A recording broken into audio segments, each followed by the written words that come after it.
可以变成什么？那个遮阳的，然后其实是遮阳放暑风。用啊。不易告诉他们它可以变什么？这可以变成围裙，利用缝扣，功能更多。打平的啦，平的，对，然后就刚好可以扣上来了。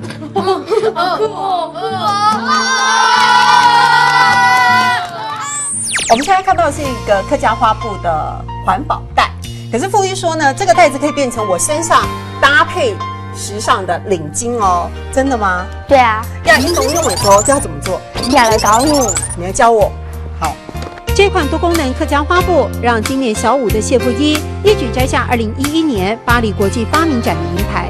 小时候通常都是在被单上面看到，一开始也没觉得没有什么稀奇的，然后就是一块有花的布而已。后来才知道那是客家花布，客家人最有特色的布。小女生的创意让法国人惊艳，花布的实用性多了变化的趣味。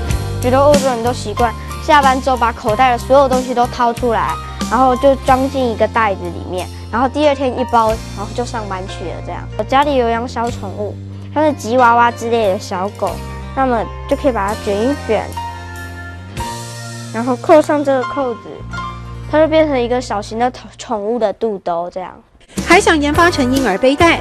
起初为了少用塑胶袋的环保构想，不断玩出新的想象。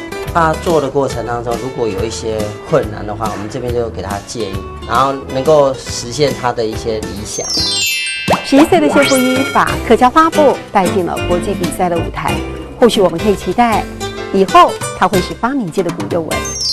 亚运动用来做，挨来讲；亚运动用来做，挨来讲。